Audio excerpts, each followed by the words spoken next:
Okay, here we go on 2.1, homework number 3. So we got table gives a position of a particle moving along the x-axis as a function of time in seconds, where x is in angstroms, a unit of measure. What is the average velocity of the particle from t equals 2 to t equals 8? So we want the average velocity. So that's going to be the change delta in distance over the change in time.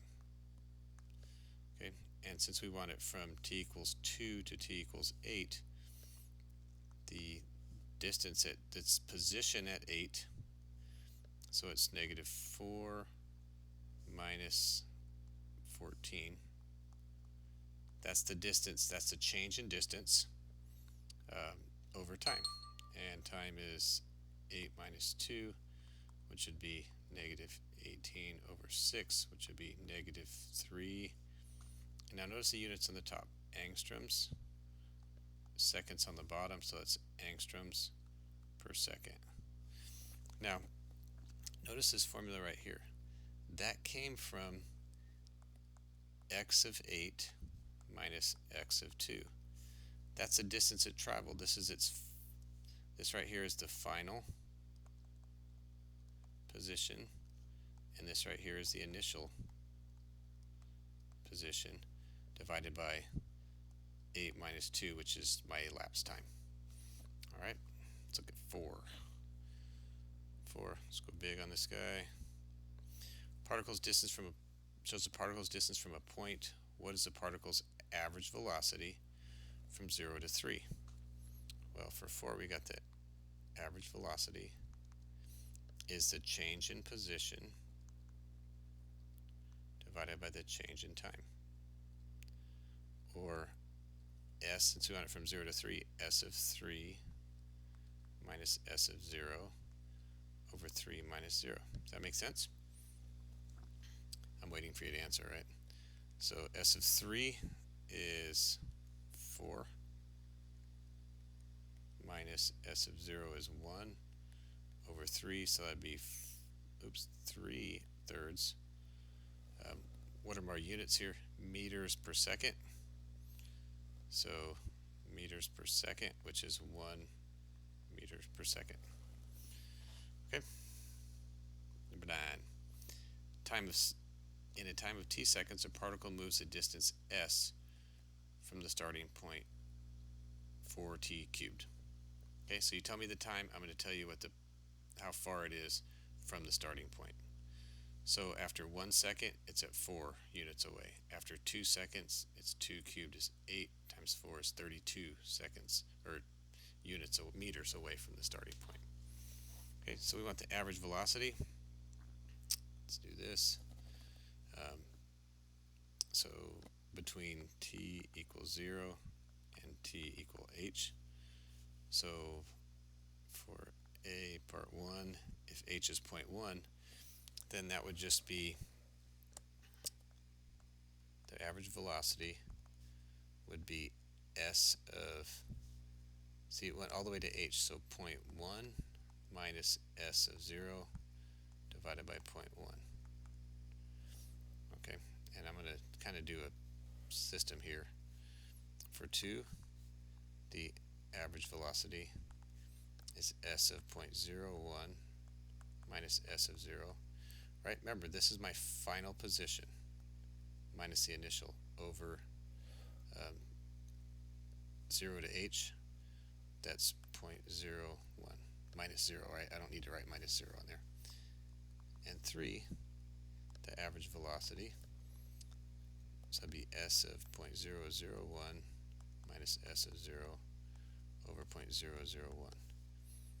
Now notice, I'm finding the average velocity from 0 to smaller and smaller increments, which is going to actually approximate my velocity at 0, and I just looked up and realized I just answered part B. We'll hit that again here. So I'm going to go ahead and do this on my calculator.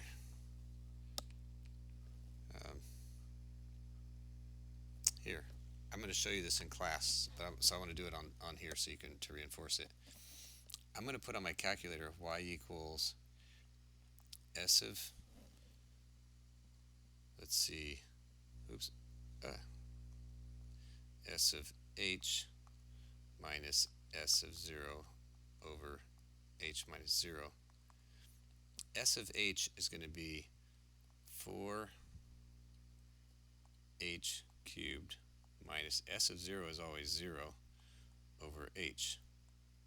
So I'm going to replace the h's with x's, and I'm going to go ahead and pull this up. So we'll clear this. So I'm going to put in y equals, parentheses are, well, not as big a deal in this because we got so many zeros, but I'm going to go ahead and put it in the way it's written. I know we don't need this. 4x cubed. Oops, I put 4x squared. 4x cubed minus 0. Yeah, I know we don't need it. Divided by x. So that's this function right here. And I'm going to go second table set. I want to ask those questions, ask the independent variable, and I'm going to go to second table. And so this has my equation. So for specific values of x, or h in this case, so 0.1, oops,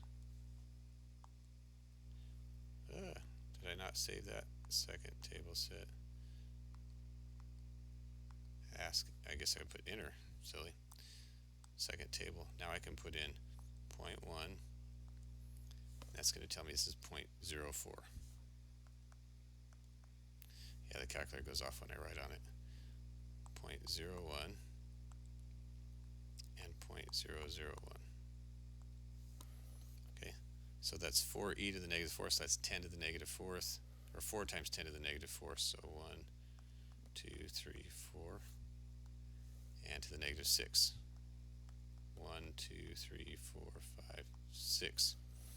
Okay, so what this is saying is the average velocity from 0 to 0.1 is that, we have units meters per second. From 0 to 0.01 meters per second, and then from 0 to 0.001 meters per second. Okay, and so B says use your answers to estimate the instantaneous velocity at t equals 0. Well, the average velocity from 0 to 0.01 is going to be really close to the real velocity here. And it looks like this. Now, what do you think is going to happen if I keep on going, though? It's going to keep getting closer and closer to 0, it looks like. So if I want to extend this concept to saying, instead of that's close to it, and I make this go all the way, keep doing smaller and smaller average intervals, this number is going to get closer and closer to 0 meters per second. All right, there you go.